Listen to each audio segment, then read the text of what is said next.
तो क्या सवाल है कि क्या पदार्थ अपनी अवस्था बदल सकता है। अभी प्रीवियस क्लास में हम लोग पढ़ लिए थे पदार्थ कितने प्रकार के होते हैं, उसकी पूरी डिटेलिंग हम लोग कर लिए थे। अब पढ़ते हैं कि पदार्थ अपनी अवस्था बदल सकता है कि नहीं। बदल सकता है कैसे? कैसे क्या चेंज कर सकते हैं? अपने आप हो जाएगा, अपने आप हो जाएगा। अच्छा, कुछ टेम्परेचर या दाब या ताप बढ़ाने पर या दाब या ताप कम करने पर, यही हो सकता है। मतलब आपके कहने का मतलब ये है कि जैसे कोई ठोस है ना, ठोस से कोई द्रव में बदल सकता है और द्रव से कुछ कोई है तो वो गैस में भी बदल सकता है। जैसे ठोस में है तो वो द्रव में बदलेगा, द्रव से वो गैस में बदल सकता है ना, ये प्रोसेस होता है। और देखो कभी कभी ना ठोस से डायरेक्ट गैस में भी चीजें बदल जाती हैं और कभी कभी गैस से डायरेक्ट ठोस में बदल जाती है ना। और कभी कभी गैस से द्रव में बदलता है, फिर द्रव में से भी ठोस में बदलता है। तो इन प्रोसेस को कहते क्या है ना, कैसे ये चेंज होते हैं स्टेट। मैं एक बात बताया था कि ठोस से द्रव में कब बदलेगा। मैं एक बीच में स्टेट बनाया था, जैसे द्रव बनाया था, मैं बताया था जब कल समझा रहा था कि मान लो कि द्रव है, द्रव का अगर हम टेम्परेचर कम कर दें तो द्रव के परमाणु और पास पास आ जाएंगे, है ना। द्रव का अगर हम क्या करें, टेम्परेचर डाउन कर दें, टेम्परेचर कम कर दें, तो क्या होगा, द्रव के अणु पास पास आ जाएंगे,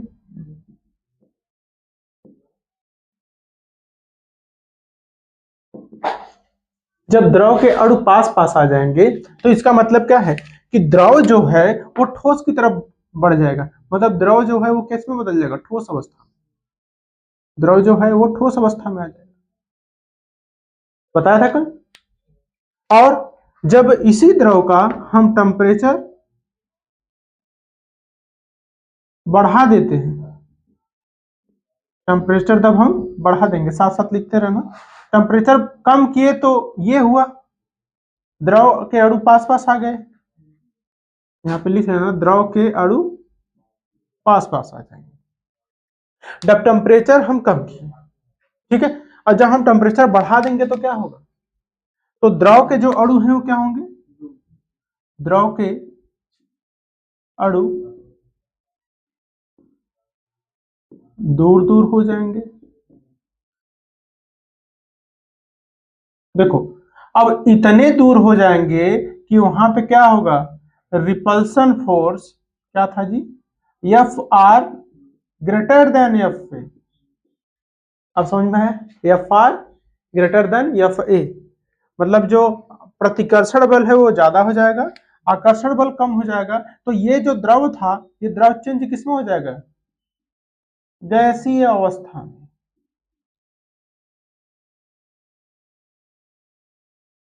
यहाँ पे क्या था बेटा, जब द्रव में था तो यहाँ पे एफ ए बराबर एफ आर था। यहाँ पे जब जब द्रव के परमाणु पास पास आ गए, इधर देखो, तो यही द्रव में क्या बराबर हुआ था, F A greater than F R.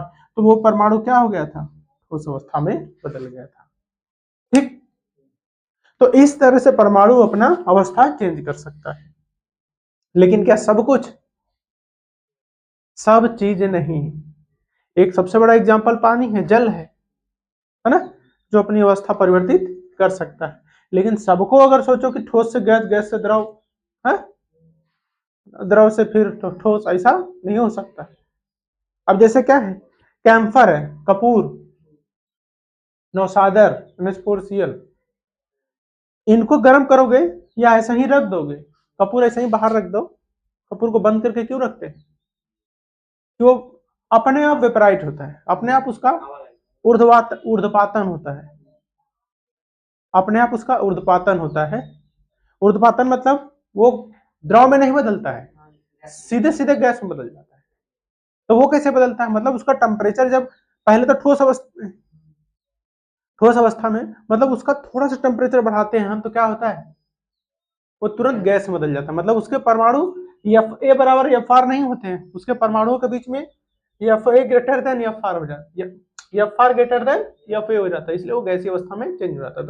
तो डायरेक्ट ठोस अवस्था से गैसीय अवस्था में आ जाता है, मतलब एफ ए बड़ा होता है, यहाँ एफ ए छोटा हो जाता है जब हम टेम्परेचर थोड़ा सा देते हैं, है ना। और कोई भी चीज जैसे मोमबत्ती है, मोमबत्ती होती है, मोमबत्ती का भी एग्जाम्पल होगा ये। मोमबत्ती का टेम्परेचर ज्यादा किए, द्रव में बदल गई। मोमबत्ती का टेम्परेचर ज्यादा किए, पहले ठोस में है, ज्यादा किए द्रव में बदल गई, और ज्यादा किए गैस में बदल गई, है ना। समझ रहे हो ना, गैस में बदली, लेकिन सब कुछ बदलेगा नहीं, उसके अंदर जो गैसेस होती हैं वो बाहर निकल जाती हैं, लेकिन कार्बन जो है ना, जो मोम के रूप में बचता है कार्बन, वो तो बचा रहता है, वो नहीं खराब होता, वो बचता ही बचता है। लेकिन ये है कि ठोस से द्रव में, फिर द्रव से गैस में बदलता है ना मोमबत्ती, नहीं तो इतना बड़ा मोमबत्ती गल के इतना से बचता है, पूरा बचता है ना। तो जो चीज जल के खत्म हो जाती है वो गैस के रूप में बदल जाती है ना। इसको नोट कर लिए, तो नोट करो यार।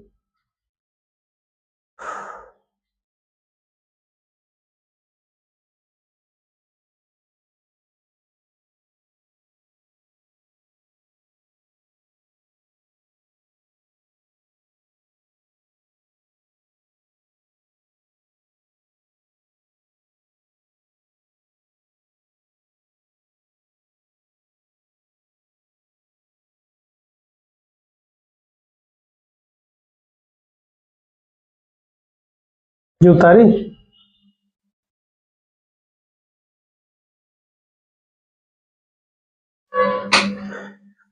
ठीक है, ये तो समझ गए कि पदार्थ का अवस्था कैसे बदलता है टेम्परेचर अप और डाउन करने से। अच्छा देखो एक चीज बस,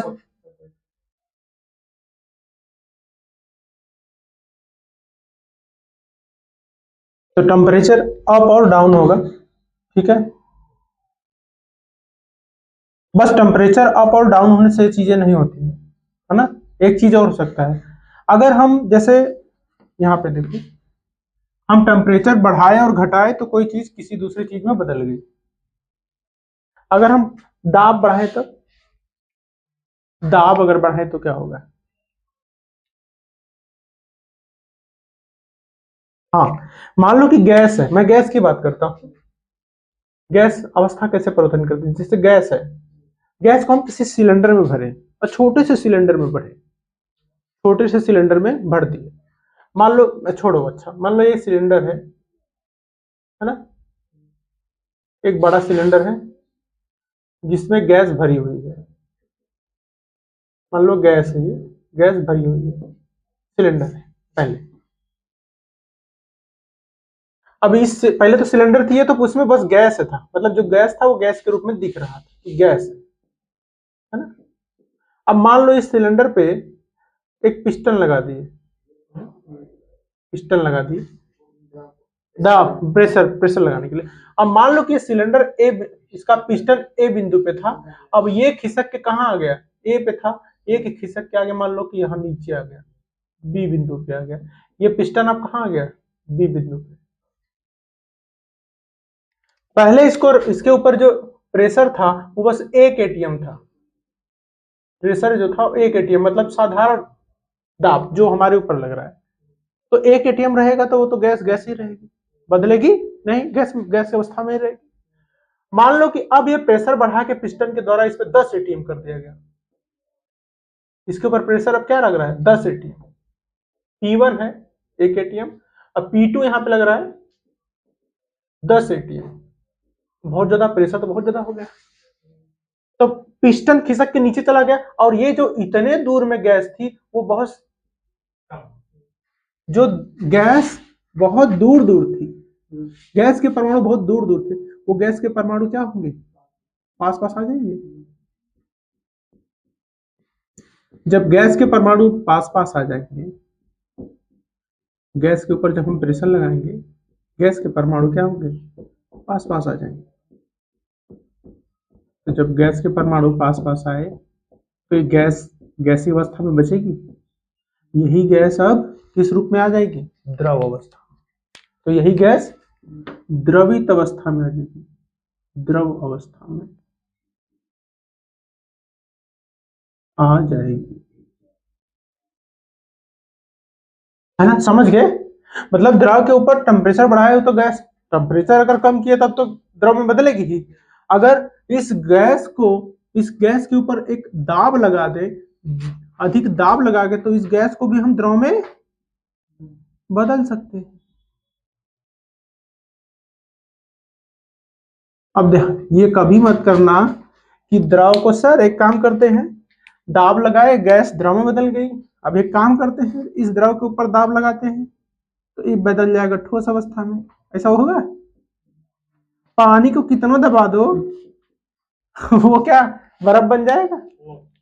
हाँ, तो ये ध्यान रखना, ये बस गैस द्रव में बदलेगी दाब लगाने पे, ना कि द्रव पे वो दाब लगाए वो किस में बदल गया, ठोस में।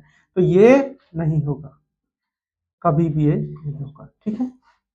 और दाब लगाएंगे तो द्रव क्या हो गया, संपीड्य नहीं होता है ना, और संपीड्य होता है। कल बताया था ना, संपीड्यता होती है ना द्रव में, कम होती है, गैस में होती है, इसलिए दाब लगाए तो गैस में बदल गई, ठीक है। ये पिस्टन वाला थोड़ा सा याद रखना, पिस्टन वाला एग्जांपल रहेगा ना दिमाग में। जैसे यार गैस भरते हैं ना, थोड़ा सा गैस भरते हैं तो गैस के रूप में लगता है, जब ज्यादा सिलेंडर में गैस भर देते हैं तो आपको समझ में आता है कि अरे ये तो पूरा जैसे पानी नहीं छलकता है सिलेंडर में, वैसे लगेगा। बाल्टी में जैसे पानी रहता है ना, वैसे सिलेंडर के अंदर प्रेशर के रूप में भरा जाता है गैस, तो वो द्रव के रूप में हो जाता है, ठीक है। एलपीजी गैस सिलेंडर,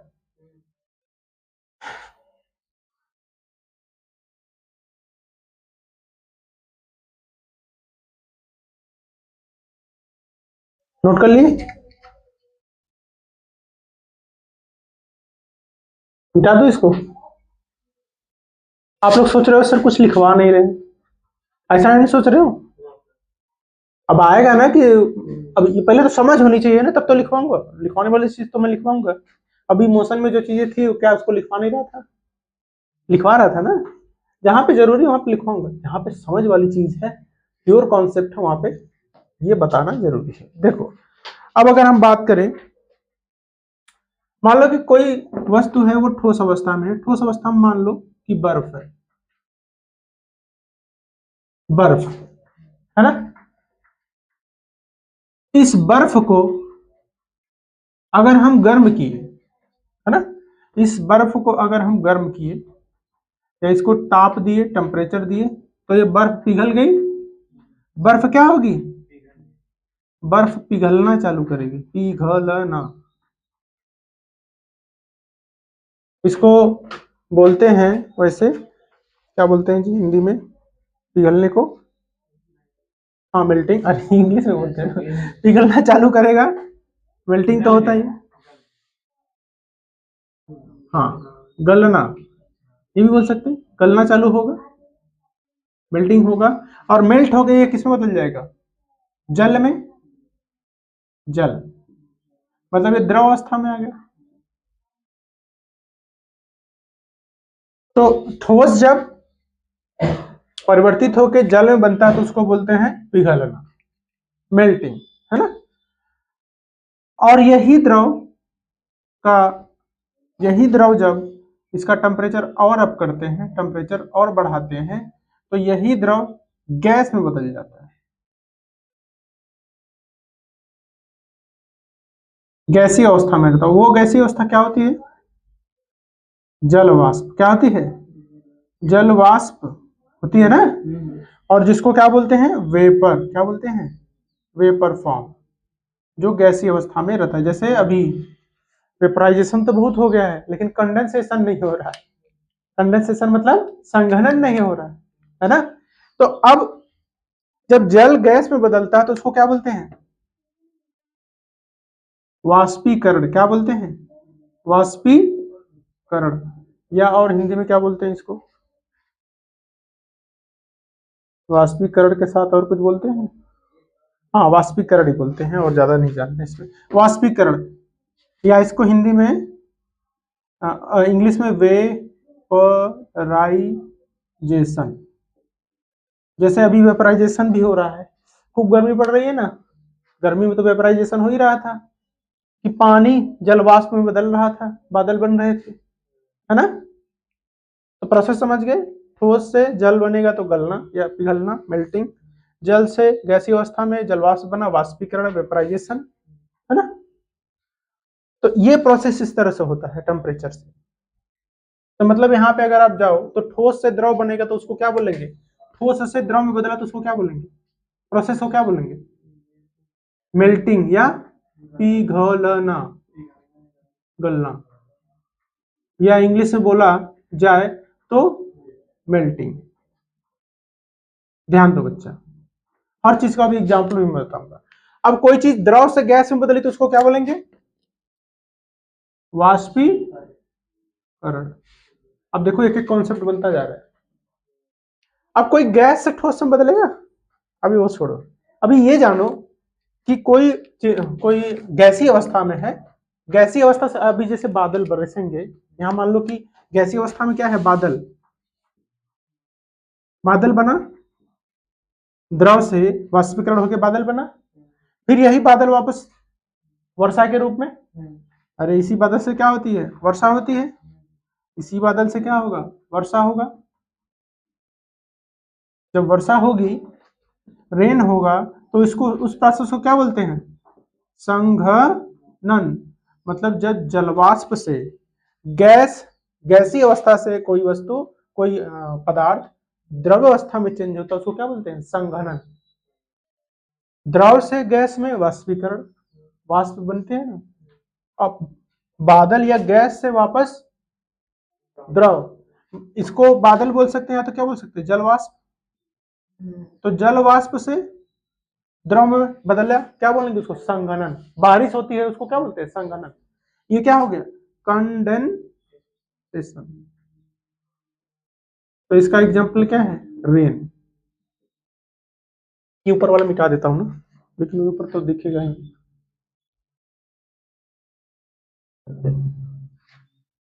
अब फिर नेक्स्ट देखते हैं। अब ये चीज समझ गए कि द्रव से बदला गैस तो वाष्पीकरण, फिर जलवाष्प बादल या गैस से बदला द्रव में बारिश हुई तो संघनन, ठोस से द्रव में बदला तो क्या बोलेंगे, गलना या पिघलना, मेल्टिंग। अब द्रव से गैस ठोस में बदले उसको क्या बोलेंगे, द्रव से ठोस, फ्रीजिंग, जमना, फ्रीजिंग। देखो सारे डिफिनीशन भी आप समझ गए, अब इसको लिखवाने की जरूरत है क्या है। मान लो जल है, ये वापस जल बना था ना, अब जल से यहाँ बर्फ बन गया, तो जल से बर्फ बनने की प्रोसेस को क्या बोलेंगे, जमना, फ्रीजिंग। या इसको ठोसीकरण बोलते हैं, क्या बोलते हैं, ठोसीकरण, कठोरीकरण, क्या बोलते हैं, कठोरीकरण, कठोरीकरण। सॉलिडिफिकेशन क्या बोलते हैं, सॉलिडी। कभी ये लिख के आ जाए तो घबरा मत जाना कि ये कौन सी चीज होगी, तो पढ़ाई नहीं। कठोरीकरण ही तो हो रहा है, अरे द्रव था उसको कठोरीकरण कर रहे हैं, बर्फ बदल रहा है। अब ये चीज गड़बड़ाया गया, ठोस से गैस में कोई चीज बदली तो क्या बोलेंगे उसको, कपूर है। अब मान लो कि यहाँ पे अब ठोस की जगह क्या है, कपूर, कपूर को हम जला दिए तो क्या बदल जाएगा पानी में, अरे पानी में बदले, द्रव में बदलेगा, नहीं बदलेगा, गैस में बदल जाएगा, डायरेक्ट गैस में बदलेगा, तो उसको क्या बोलेंगे, क्या बोलेंगे उसको, अरे कपूर जल के गैस के रूप में चेंज हो जाता है, द्रव में नहीं बदलता है, तो उस प्रोसेस को क्या बोलते हैं, उस प्रक्रिया को ऊर्ध्वपातन, सब्लिमेशन। ठीक है। तो कपूर चेंज हुई, उसका अवस्था परिवर्तन हुआ, द्रव में नहीं, डायरेक्ट गैस में, तो उसको क्या बोलते हैं, ऊर्ध्वपातन या सब्लिमेशन। समझ में आया, सब्लिमेशन, कपूर बदल गया गैस में, दैट इज द सब्लिमेशन। ठीक। विक्षेपण, फ्यूजन, डिपोजिशन। फ्यूजन मतलब क्या होता है, फ्यूजन का मतलब क्या होता है? फ्यूजन मतलब भी यही होता है क्या? गलना। फ्यूजन मतलब भी गलना ही होता है ना? हाँ ठीक है। विच विच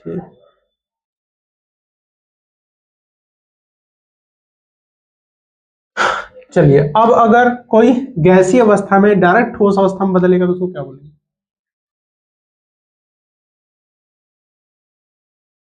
क्या बोलेंगे ये बता। देखो, इसमें एग्जाम्पल है एक, मैं यहाँ पे बनाता हूँ, नहीं तो एक ही जगह सब हो जाएगा। वैसे मैं एग्जाम्पल लिख देता हूँ कि गैस से, ये तीर अलग अलग बनाना जैसे मैं बनाया हूँ, समझ रहे हो ना, एरो जो बनाया। अगर गैस से कोई ठोस में बदल रहा है तो उसको बोलते हैं जी डिपोजिशन। क्या बोलते हैं? डिपोजिशन। निक्षेपण। क्या बोलते हैं? निक्षेपण। नहीं, निक्षेपण नहीं, विक्षेपण। ठीक है, डिपोजिशन। अब कैसे होता है? जैसे गैस से ठोस में कोई कैसे बदलता है? एक तो कपूर एग्जांपल है कि ठोस से गैस में डायरेक्ट बदल गया, लेकिन मान लो कि ये डायरेक्ट ठोस से एक तो बदला है गैस में, वो एग्जांपल क्या था? कपूर का। एक तो कपूर हो गया जो ठोस से बदलेगा डायरेक्ट गैस में, ये दूसरा हर दूसरी जगह लिखना। और गैस से ठोस में कौन बदलेगा जी? इसमें एग्जांपल है आपका ड्राई आइस। ड्राई आइस, कुछ आइस ऐसी होती है जो डायरेक्ट सॉलिड में ही रहती है या तो गैस में, उसको क्या बोलते हैं? Carbon dioxide. ड्राई आइस क्या है? Carbon dioxide. कार्बन डाइऑक्साइड अगर गलेगा ना, जमेगा ना आपके फ्रिज में, कार्बन डाइऑक्साइड जलता है कभी कभी, ध्यान देना। कुछ बर्फ बर्फ ऐसा होगा, बर्फ जो पानी में नहीं चेंज होगा, उड़ जाएगा। टेम्परेचर पाएगा तो लिक्विड में आएगा ही नहीं, डायरेक्ट उड़ जाएगा। तो ड्राई आइस है जिसको बोलते हैं CO2। हाँ, वही वही वही वही, वो ड्राई आइस है। ठीक है, तो या तो सॉलिड रहेगा या तो गैस में। तो ड्राई आइस को खुला छोड़ दिए तो गैस में बदल जाएगा। अब यही ड्राई आइस जो CO2 यहाँ पे गैस के रूप में है, इसका टेम्परेचर कम करेंगे तो किसमें चेंज हो जाएगा? ड्राई आइस में। तो इसको, इस प्रोसेस को, गैस में CO2 सॉलिड में चेंज हो गया, ड्राई आइस में चेंज हो गया, तो उसको क्या बोलते हैं? डिपोजिशन।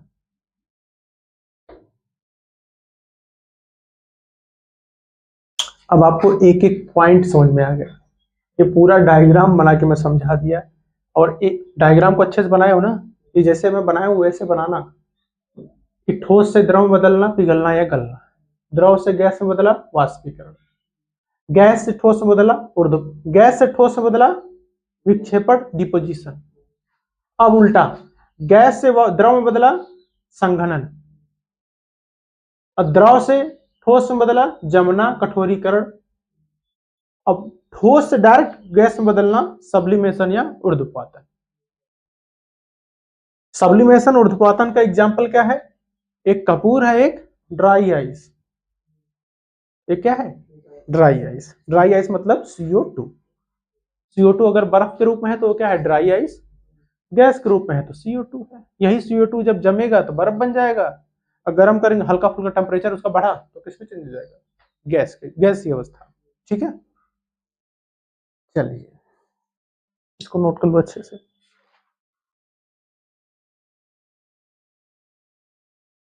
चलिए पढ़ते हैं थर्मामीटर। तो थर्मामीटर का काम क्या है? क्या है काम बताओ। नहीं यार, थर्मामीटर मतलब टेम्परेचर, और डॉक्टर नहीं लिए रहते हैं, अरे जो बुखार नापने के लिए नहीं यूज करते हैं। हाँ हाँ, ताप मापी है। ताप मापी मतलब ताप नापने वाला है, शरीर का टेम्परेचर नापने वाला, या बहुत सारी चीजें इसका टेम्परेचर नापता है। अब सबका अलग अलग एक रूप होता है। ये तीन प्रकार के होते हैं। एक तो होता है सेल्सियस में नापा जाता है, एक होता है फारेनहाइट, एक क्या होता है? केल्विन। है ना, एक क्या होता है? केल्विन। इसमें जो स्केल होता है, ये इस पे स्केल बने होते हैं। ठीक है, अलग अलग स्केल बने होते हैं। जैसे इसमें 0 डिग्री सेंटीग्रेड से 100 डिग्री सेंटीग्रेड का माप होता है। इसमें 273 केल्विन से 373 केल्विन तक का माप होता है। ठीक है, इस पे 32 फारेनहाइट से कुछ फारेनहाइट तक होता है, अभी उसका एग्जैक्ट आइडिया नहीं है। फारेनहाइट 32 से कुछ होता है, फारेनहाइट से बता दूंगा मैं आप लोग को। और तापमापी जो है वो 3 पैमाने पे होता है, डिग्री सेंटीग्रेड, फारेनहाइट और केल्विन, है ना। और फारेनहाइट जो होता है, और देखे होंगे आपको, तापमापी एक डिजिटल तापमापी होता है, पी करके आवाज आती है उसमें ना, आपका टेम्परेचर नाप लेता है। अच्छा, ये जितने भी आपके तापमापी होते हैं अलग अलग पैमाने पे होते हैं, मतलब अलग अलग उनका रीडिंग होता है। ये डिग्री सेंटीग्रेड का मतलब अलग है, फारेनहाइट का मतलब अलग है, केल्विन का मतलब अलग है। 0 डिग्री सेंटीग्रेड बराबर 32 फारेनहाइट होता है लगभग। ठीक है, 0 डिग्री सेंटीग्रेड का लगभग मतलब 32 फारेनहाइट होता है। और हमारे शरीर का टेम्परेचर भी कितना होता है बताओ? हाँ हमारे, चलो, और फारेनहाइट में बॉडी टेम्परेचर की बात करें हमारा, तो लगभग 37 डिग्री सेंटीग्रेड होता है।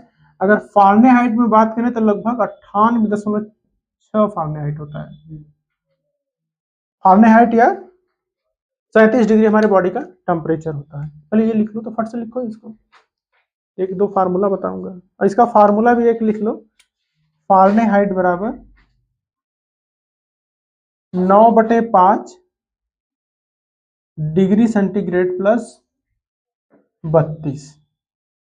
ये फार्मूला लिख लो, किसी को भी किस में चेंज करना है इस फार्मूले से कर सकते हैं, है ना। जैसे आप फार्मूला, अगर आप सोचो कि सूरज का रोशन, सूरज का टेम्परेचर जाके थर्मामीटर से नापे तो ना पाएगा, नहीं। आग जल रही, वो लोग देखो चेक करते हैं आग का कितना टेम्परेचर है, इसे नाप पाओगे? नहीं, उसके लिए अलग होता है। ठीक है, वो अलग टेम्परेचर सेंसर होता है, वो टेम्परेचर सेंसर अलग होता है। मतलब इस किसी भी थर्मामीटर से हम ये सब चीजें नाप नहीं सकते। आग का टेम्परेचर, है ना, कहीं आग लग गई वहां का टेम्परेचर, ये नाप नहीं सकते। वायुमंडल का टेम्परेचर नाप सकते हैं, हमारे शरीर का टेम्परेचर नाप सकते हैं, है ना।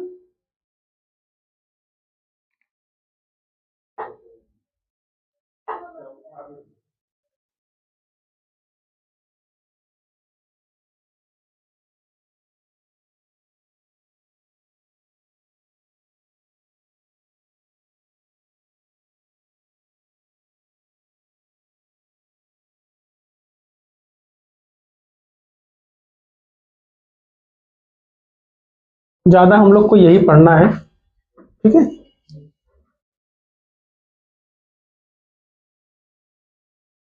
नोट कर लिए?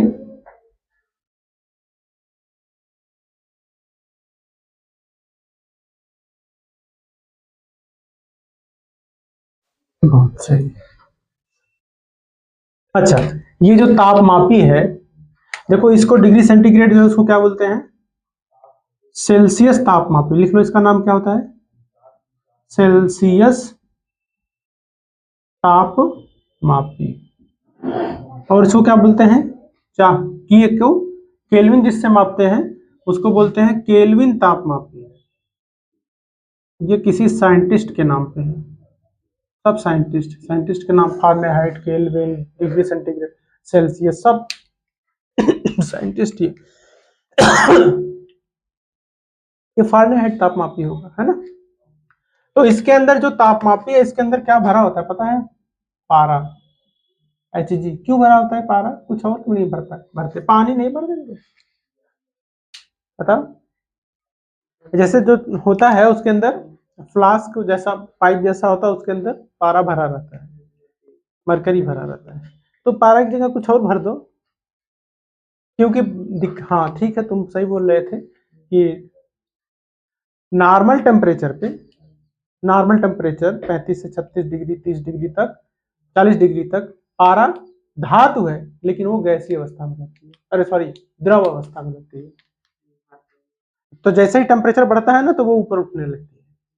टेम्परेचर बढ़ेगा तो उसको एनर्जी मिलेगी तो वो ऊपर उठने लगेगी। जितना ज़्यादा टेम्परेचर होगा वो वहीं जाके शो करेगा कि बॉडी का टेम्परेचर 35 से 40 के बीच में है, या 40 हो गया। बहुत ज़्यादा टेम्परेचर है तो, बहुत ज़्यादा बुखार है तो और ज़्यादा ऊपर बढ़ जाता है वो पारा का इसके, है ना।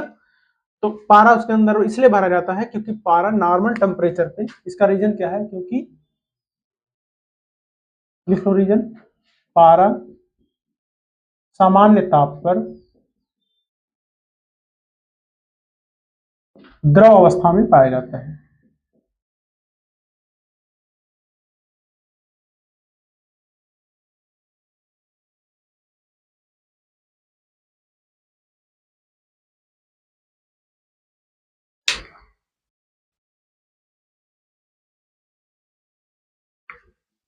चल,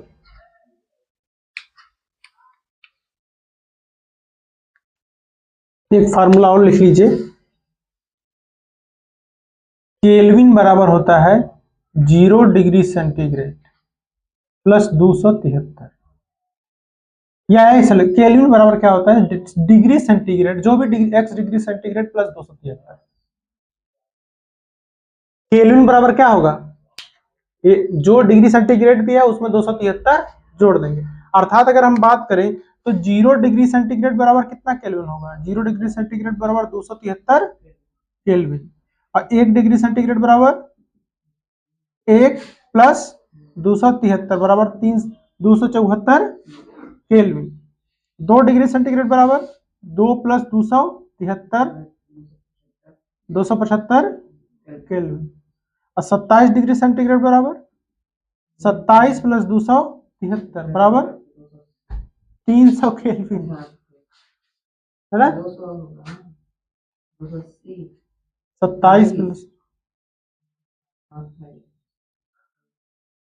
कैसे, अच्छा ऐसे मान लो कि 200, मान लो कि 100 डिग्री सेंटीग्रेड बराबर कितना केल्विन होगा, 100 डिग्री सेंटीग्रेड बराबर 100 डिग्री प्लस 273 बराबर 373 केल्विन। कर लोगे चेंज है ना। अब पहले इसको नोट करें फट से।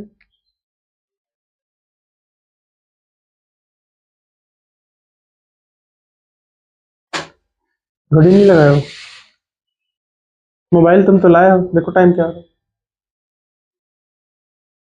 मोबाइल का यूज किया करो, है कम से कम। जो कल पढ़ाया था वो नोट किए परसों। हाँ, कब, तो ठीक है वो फेयर पे उसको नोट करो बेटा, समझ रहे हो ना। नहीं तो परसों को नोट किए कि नहीं, सही से कर लिए ना, आया समझ में ना। इजी था कुछ, उसमें बहुत कहानी नहीं थी, लेकिन जो चीज नहीं समझ में आएगा वो पूछ लेना मेरे से, ठीक है। आप की नोट परसों वाला भेजा था मैं, अरे जो मैटर के, अरे वो क्या था यार, पदार्थ, पदार्थ का किससे मिलके बनता है, अणु क्या है, परमाणु क्या है, इसके बारे में बताता। अभी मुझे अणु परमाणु ये सब चीज बताना है, आगे पढ़ाऊंगा। बस हम लोग कण के बारे में पढ़े थे, कण के क्या संरचना है, कण की विशेषता क्या है, ये पढ़े थे हम लोग, हाँ? लेकिन अच्छे से पढ़ाए हैं उसको, पढ़ लो कॉन्सेप्ट बन जाएगा, ठीक है। इसको मिटा दूं ना। चलो आज जैसे ये तो आप पढ़ के आना, ठीक है। और चलो एक सवाल कर लेते हैं जरा, इसको मिटाते हैं, एक सवाल करते हैं। ये कर लोगे ना। देखो एक सवाल लिखो।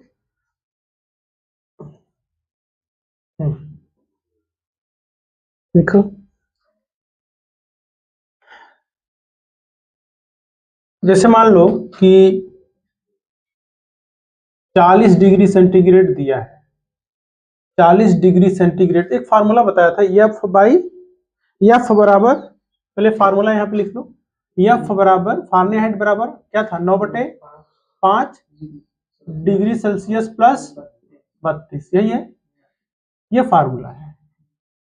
मान लो कि एक पेशेंट है ना, एक कोई पेशेंट है, उसके शरीर का टेम्परेचर, शरीर का ताप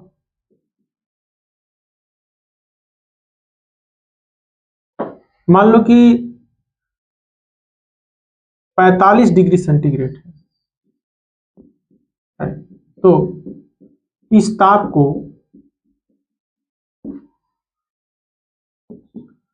फ़ारेनहाइट और केल्विन में बताइए। बताइए जरा तो।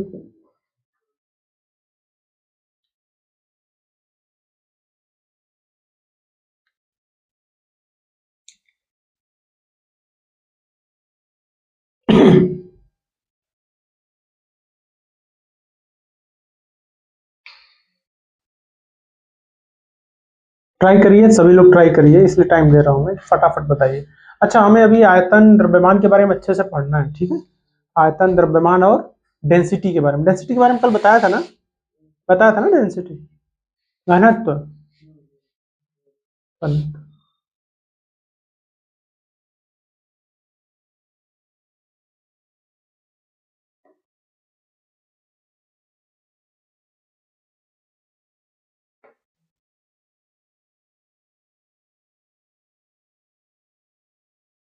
आया अभिनव?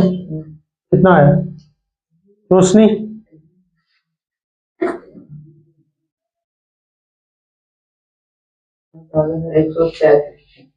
113। फ़ारेनहाइट 113 है, ठीक है। और केल्विन? पहला देखो, दिया है टेम्परेचर डिग्री सेंटीग्रेड में, तो कितना है? 45 डिग्री सेंटीग्रेड। केल्विन बराबर क्या होता है? डिग्री सेंटीग्रेड प्लस 273, ऐसे ही लगाना सवाल। तो डिग्री सेंटीग्रेड दिया है 45 प्लस 273, कितना है? 8, 7 4 11, 310 कहाँ यार, तुम कहाँ है 10 ला रहे बार बार? 318 ना, 45 जोड़ोगे तो इसे 5 3 8, 7 4 11, 2 1 3, कैसे जोड़ रहे हो? नॉर्मल गुणा गणित गड़बड़ाओगे। फ़ारेनहाइट निकालना है अगर, तो फ़ारेनहाइट बराबर क्या होता है? 9/5 डिग्री सेंटीग्रेड प्लस 32, तो 9/5 डिग्री सेंटीग्रेड कितना दिया है? 45 प्लस 32, 9 पचे 45, तो हो गया 9 गुणे 9, 9 गुणे 9 प्लस 32, 81 प्लस 32 बराबर 2 1 3, 8 3 11। अरे फ़ारेनहाइट, ठीक है, गुड।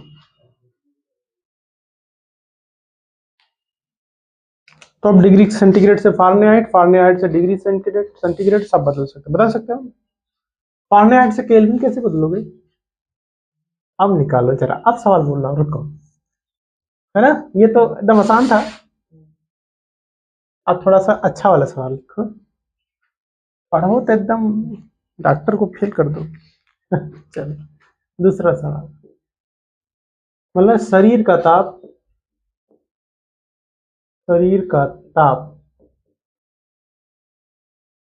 310 केल्विन है, तो इसे डिग्री सेंटीग्रेड व फ़ारेनहाइट में बताइए। बताइए तो जरा, हम भी देखें, बताइए। लेटेस्ट ट्राई कर लोगे?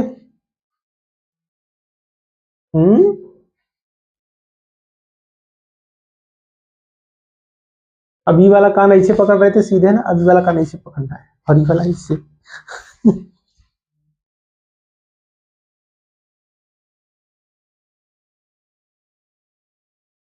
कर लोगे या बताऊं?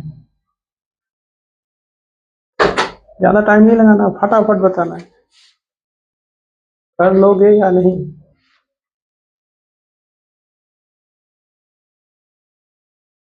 बोलिए, बताऊं मैं?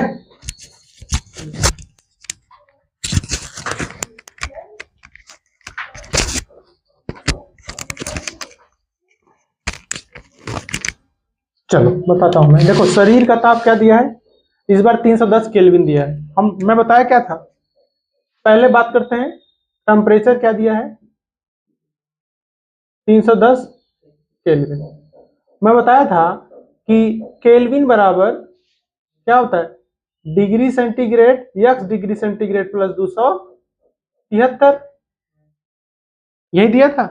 डिग्री सेंटीग्रेड निकालना है तो केल्विन की जगह क्या लिख सकते हैं 310 बराबर x डिग्री सेंटीग्रेड प्लस 273। तो x डिग्री सेंटीग्रेड बराबर क्या होगा 310 माइनस 273 आए कितना 37 डिग्री सेंटीग्रेड।